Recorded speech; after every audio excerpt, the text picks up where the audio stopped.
उलमा किराम ने ये बात निकाली वो अशद तस्बीता से कि इस्लाम की जो तालीमात है इस पे बज़ाहिर अगर किसी को अमल करने में तकलीफ हो रही है, परेशानी हो रही है, जैसे नमाज है कि भाई 5 टाइम की नमाज पढ़ो। अब एक इंसान नमाज का आदी नहीं है, उसको नमाज पढ़ने में तकलीफ होती है।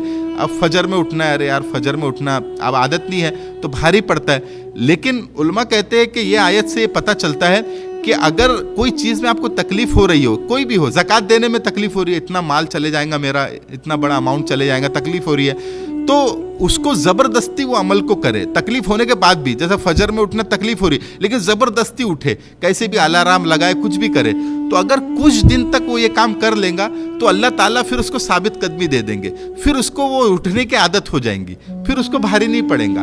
तो शुरू में ज़बरदस्ती करे, नहीं भी दिल हो रहा है तब भी करे, ज़बरदस्ती वो काम करे, ज़कात ज़बरदस्ती दे, चाहे मेरा माल का नुकसान हो जाए मुझे देना है, फिर बाद में अल्लाह ताला उसके अंदर साबित कदमी पैदा कर देगा। और ऐसी साबित कदमी पैदा हो जाएंगी कि अगर वो नहीं करेंगे तो तकलीफ होंगी। अब देखिए जो लोग फजर में उठने के पाबंद है, अगर वो नहीं उठते हैं तो उनको तकलीफ हो जाती है, अरे यार कैसे मिस हो गई मेरे से आज फजर। और जो नहीं उठता है वो बिंदास उठता है सुबह, लेकिन जो लोग पढ़ते हैं उनको तकलीफ होती है। तो नहीं करेंगे तो तकलीफ होंगी, उल्टा हो जाएगा। तो इसके लिए शुरू में साबित कदमी से पेश आए, शुरू में थोड़ी मेहनत कर ले तो बाद में वो चीज़ आसान हो जाएंगी। ये आयत का मतलब ये है।